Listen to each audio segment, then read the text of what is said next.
Welcome to Startuprad.io, your podcast and YouTube blog covering the German startup scene with news, interviews, and live events. Hello and welcome everybody. This is Joe from Startuprad.io, your startup podcast and YouTube blog from Germany, as well as the world's first internet radio station dedicated to startups and tech companies. If you haven't done already so, make sure to hit the like and subscribe button and leave us a nice comment.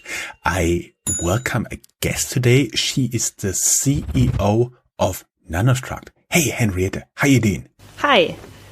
Thank you. I'm doing well. That is good to hear. So, you are the CEO of a company which is usually included in the STEM area: science, technology, engineering, mathematics. If people ask you, how did you end up there? Can you tell us a little bit about you? What did you do? And, for everybody, just a disclaimer, you do have a PhD in physics, so you're a very smart girl. And I would be curious at first how your interest in physics started. I think I was always interested in physics. Actually, I was absolutely fascinated by everything that had to do with space. So movies like Apollo 13, Apollo 13 in English, and stuff like that. So I loved that when I was a little child. And I started thinking about, what do I have to study? What do I have to study to do this? Did you watch Star Wars or Star Trek? Actually, both. I'm one of the few people who do like both. So yeah. Awesome. Welcome to Geek Radio. So you decide to study physics. So, you studied physics and you went for a PhD. Can you explain to guys like me who only have a business degree what you actually did, or is it too far out to explain it to dumb monkeys like me? I can try to explain it in a really easy way. So in my PhD thesis, I worked in solid state physics. So that's everything that has to do with things that are in a solid state, as the name says. And what I did was a certain spectroscopy method, which is called photoelectron spectroscopy. And what you can do with this is looking at the electronic properties of these materials. And so in the most easy way, this means distinguishing between a metal, an insulator, or a semiconductor. That's the very easiest part. Of course, there are much more intriguing properties concerning the electronic state of a material. And that's where the difficult physics starts. There are some say quantum properties of the electronic states, which I took a look at, which is the electron spin. And basically there are some fascinating materials that have a very special spin property, intrinsic spin property. And this is what I was looking at. I think if I go deeper, it becomes too complex maybe for this. But the general thing that I did was looking at electronic states in solid materials and surfaces. Talking about spin in electrons, basically, that's just a characteristic, and nobody's sure if an electron is really turning any way, one way or another, or something like this. It is just an agreement between physicists. If it's behaving like this, it has a spin of X. If it's behaving like this, it has a spin of Y. So basically, we don't know which way the electrons are spinning, right? Exactly. It's not really a spinning movement. It's more an angular momentum, intrinsic angular momentum. So, you cannot, if we think of an electron which actually spins in one direction, this is not 100% correct. So as you said, it's, a quantum property where we don't really know whether the electron is spinning in one or the other direction, but where it describes certain behaviors which come with this angular momentum.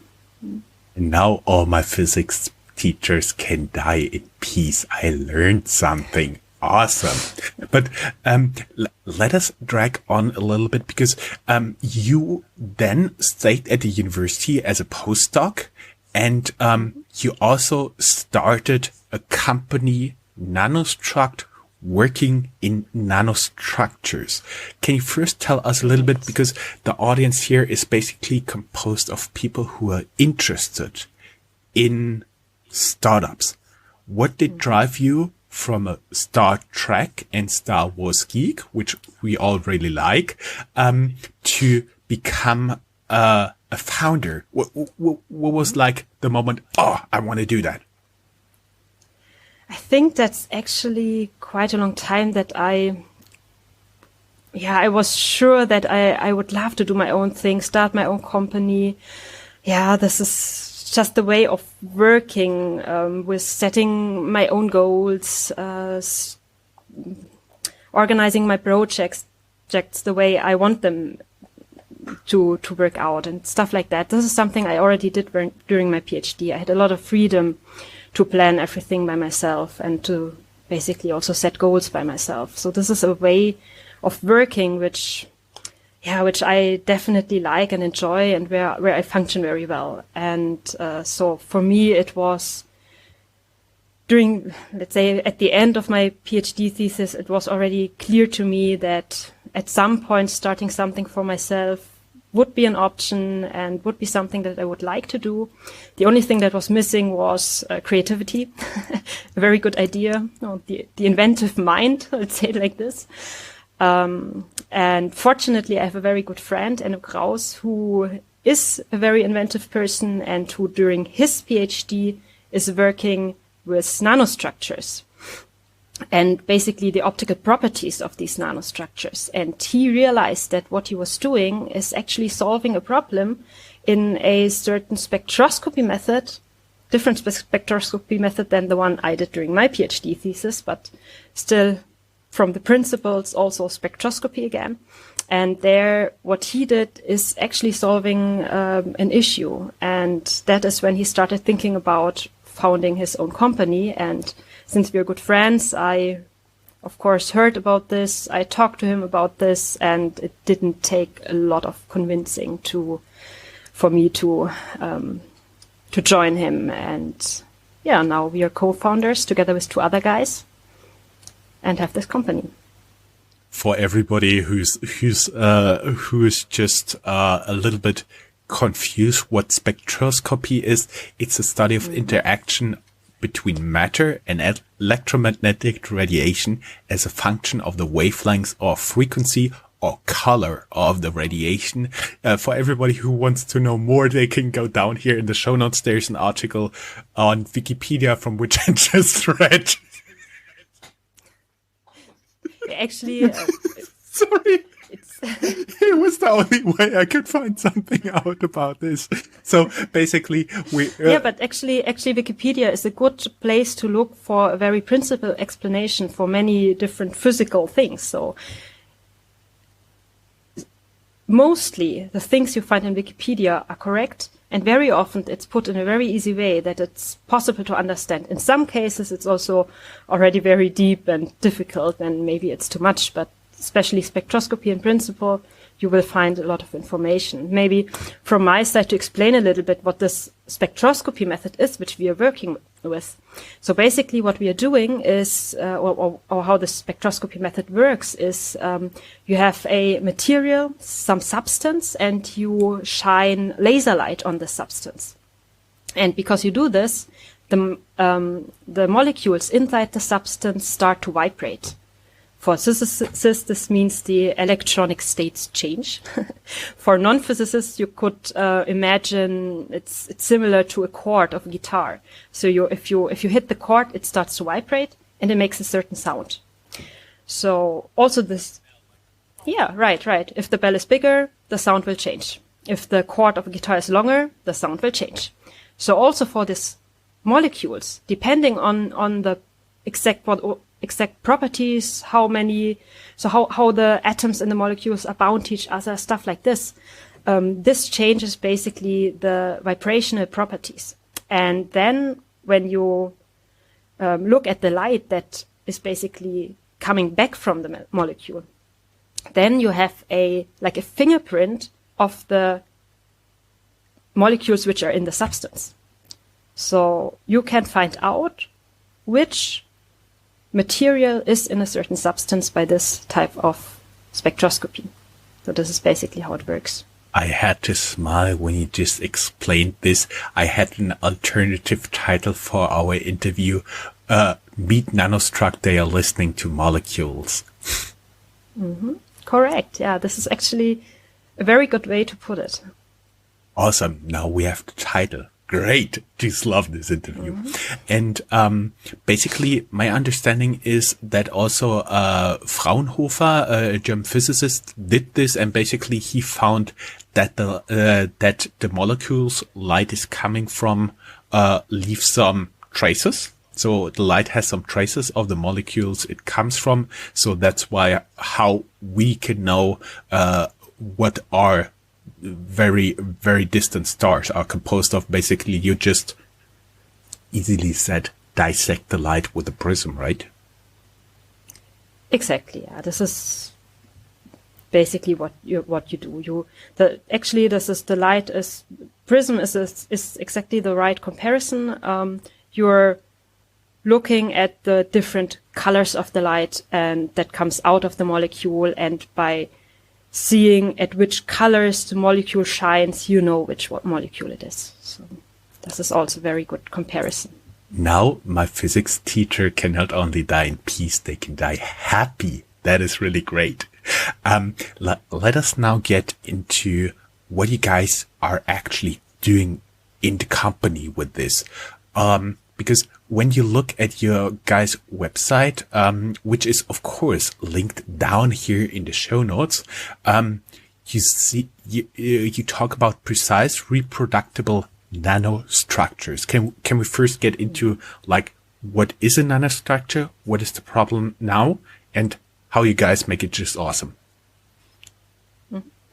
So nanostructures, nano comes from nanometers. It's basically a size similar to meters, just smaller. The general piece of paper, I would say, is about 100,000 nanometers thick. So now you can imagine how small nanometers are. And the structures that we do are basically small antennas. These antennas have length of a few hundred of nanometers, and because they are so small, they function not for radio waves, which the antennas that you know from your car, from your cell phone, they function for radio waves, which have length of meters up to kilometers. But our antennas are incredibly small, so they function for frequencies or for wavelengths which are in the order of visible light. And this is basically the frequencies at which these molecules shine. And similar to radio waves on the roof or in the car, the antennas on the roof or in the car, also the small antennas can emit light, and they can basically strengthen the signal. So when you use this Raman spectroscopy and you look at the signal without the nanostructures, without these antennas, then the signal will be very low. To get a strong signal, you use these antennas to enhance the signal, and there are enhancements possible, up to millionfold. So this is a very incredible enhancement of such signals, and this is in general used in so-called surface-enhanced spectroscopy. And the special thing about our nanostructures compared to other such nanostructure chips, let's call it sensor chips for Raman spectroscopy, or in general they are called SIRS substrates. This is basically the common name for this product. Very often this product shows a very bad reproducibility. The problem is, why this is the case, is that the way the nanostructures are fabricated is very random. It's, for example, you use colloidal materials, so basically basically nanoparticles in a solution. You put them on the substrate and they randomly arrange and form a random nanostructure. In our case, what we are doing is we have deterministic nanostructures where we know from one of our product to the next that the structures that you find on the substrate are exactly the same. So we have a very high reproducible from one substrate to the next. This is important because if we again look at the enhancement that we get in the spectroscopy method, of course, it's not very helpful if you do one measurement, get one enhancement, do the next measurement, and get completely different signal. So basically, you want to be sure that you always get the same result in your measurements. This has something to do with reliability of these substrates. In the end, it's basically that. So our substrates are our nanostructures on the substrates. These cell substrates are very reliable.